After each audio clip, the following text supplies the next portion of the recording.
If we are using now some of these biologics, and we're going to track them by using expensive laboratory tests, eosinophil counts notwithstanding, at some point you got to pay the bill.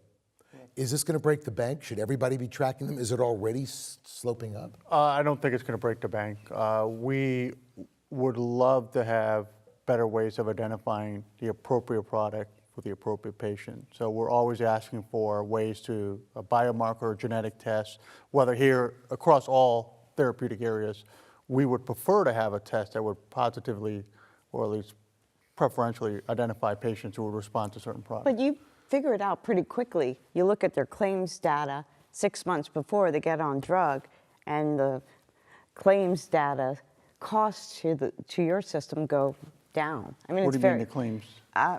When you're doing analysis of costs, you have, or you should be able to have access to all the claims data on that patient. You're talking about closed claims analysis?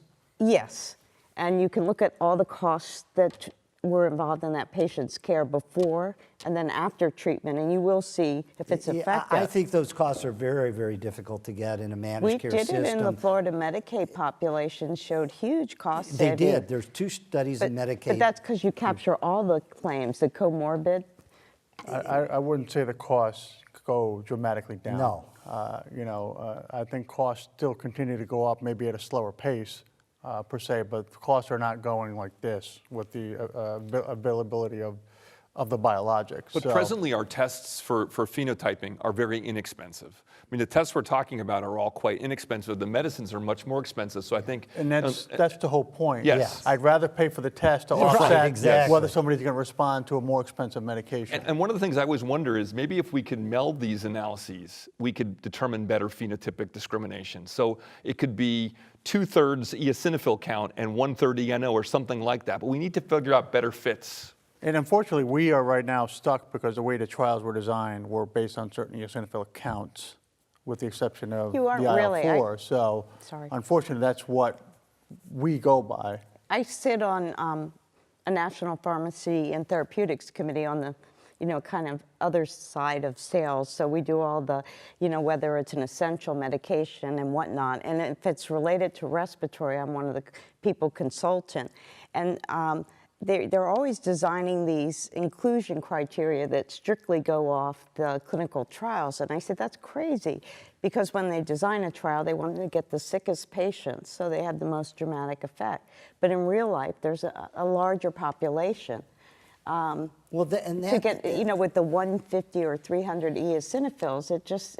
And that's really important, the I population. get them to stop doing it, thank God. It's not the size of the population, it's whether or not you're identifying the appropriate patient, whether that's 20% of the asthmatic population or 3%. But it's more than that, because in different communities, you're going to have different percentages of different phenotypes.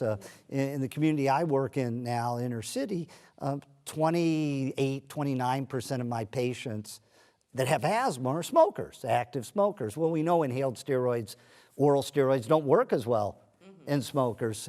And many of those have an eosinophilic phenotype. They may have had asthma for years. So it gets to be very, very confusing about exactly with these other comorbidities depending on the community that you're in. Therein lies that huge range in severe asthma. When you have a community like inner city Milwaukee where 25% of children have asthma, whereas the rest of Wisconsin it's 8 or 9%. But can you just stop for a second? Huge. It's the same number in New York or Chicago. No, is it? I don't think that's widely appreciated. I didn't know that. Yes. Florida was 11%. And beyond that, their level of severity is much higher. They have more ER visits, more hospitalizations. And managed care and insurance companies know that there are these pockets of very significant asthma. We'll talk later about some very interesting studies trying to deal with this. A lot of times they get their ongoing care in emergency rooms and urgent care centers and in hospitals.